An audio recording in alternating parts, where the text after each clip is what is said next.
Le ministère de la Défense et le chef de l'État israélien nous fourniront officiellement des explications sur ce qui s'est passé, en expliquant les motivations, parce qu'il ne s'agit pas d'une erreur, et il ne s'agit pas d'un incident. Nous avons donc besoin d'explications formelles et tangibles dès que possible. La situation dans cette partie du Liban ne nous préoccupe pas seulement aujourd'hui, et ce qui s'est passé hier et aujourd'hui est totalement inacceptable. Et il n'est pas justifié de dire que les forces armées israéliennes avaient prévenu la FINUL que certaines bases devaient être évacuées.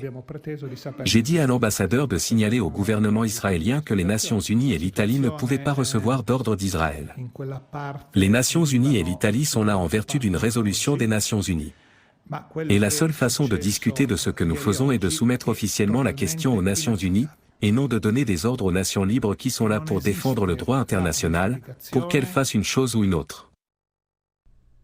Des responsables de l'ONU déclarent que les opérations de maintien de la paix de l'ONU ont été presque suspendues au Liban.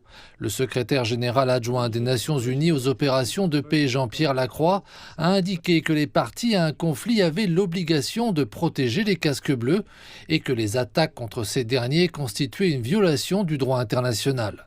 Le responsable de la politique étrangère de l'Union européenne, Josep Borrell, a souligné que rien ne justifiait l'attaque et l'a qualifié d'acte inadmissible.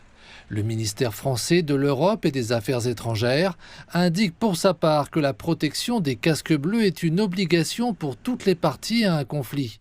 Le ministère espagnol des Affaires étrangères a qualifié l'attaque de grave violation du droit international, tandis que le Premier ministre irlandais Simon Harris a mentionné que tout tir à proximité des troupes ou des installations de la FINUL était irresponsable et devait cesser.